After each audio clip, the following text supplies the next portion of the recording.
from next week, thousands of teens across the country will begin one of the most important parts of their young lives, starting high school. Now, from new friendships to bigger workloads and stress, it is so important that we know how to best prepare our teens to dive into the unknown, giving them the tools to succeed. And for more, we are joined by parenting expert and author Maggie Dent in studio. Good morning to you, Maggie. Hi, guys. What are some of those important conversations we should be having now?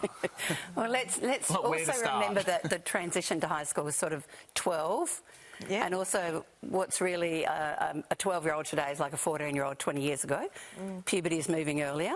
So I think before we explain that challenge, a K-12 school is quite different from one primary campus to a great big high school, because there's a degree of predictability about how they get dropped off, how they get there. The buildings are the same, the uniforms are the same. So you can see there's a continuation, and probably a lot of the kids have continued. I'm really wanting to focus on those that are doing that giant launch, really, because that's going to be twice as hard.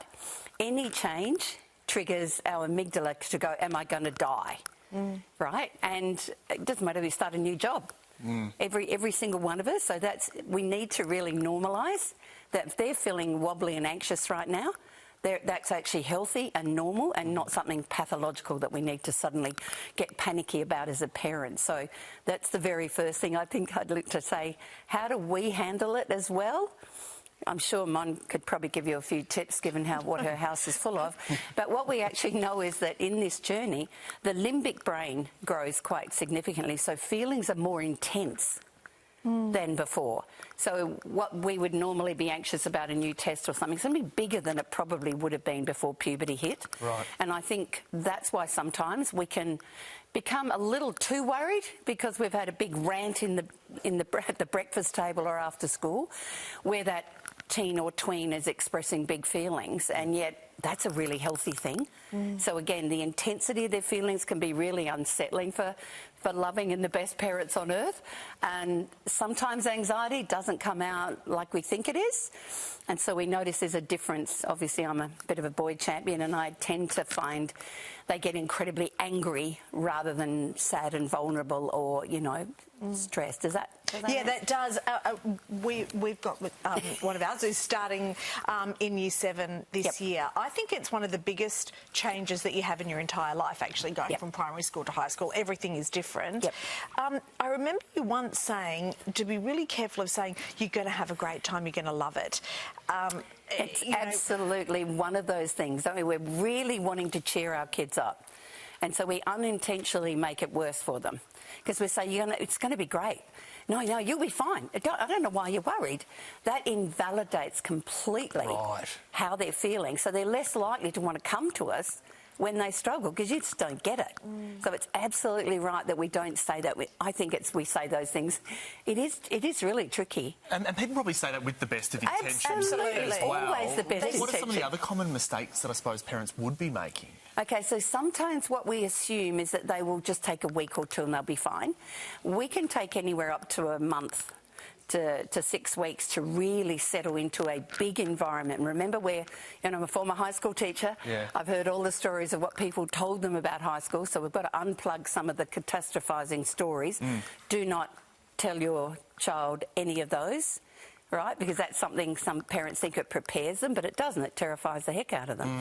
So I think that knowing that it's going to take a bit longer than we think is a really important thing. But I think the notion that one main teacher, one main classroom, even if it had an EA, to the whole concept of a timetable that changes every day, 5 different teachers, and they're going to every single teacher, regardless of the school rules, will have slightly different expectations.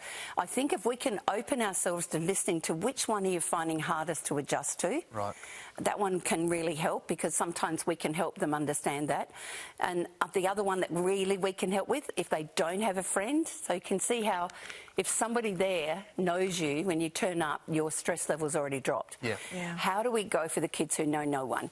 Fortunately, you know, parents are a little bit more savvy nowadays. We find a like-minded activity and we try and get them engaged.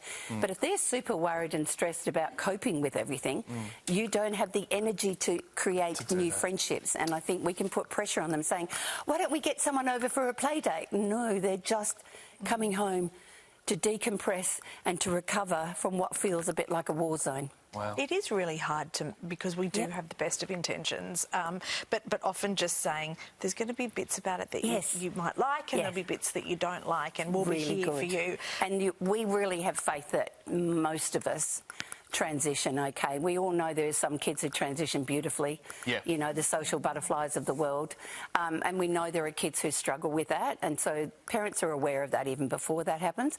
I always like to be able, if you're concerned, you reach out to the student services team, because that's where the heart-centred humans in most high schools are, although sometimes they're in the English department.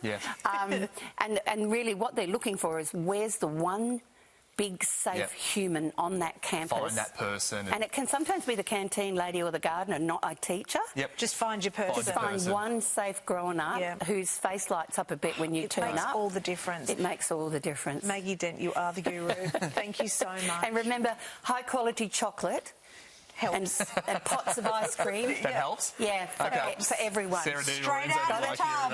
Yeah, sorry, Sarah. Sorry, Sarah. She's fine with that. She's got 3 girls. She's been through it. She knows the importance of ice cream. Thank you, Maggie. Thank you.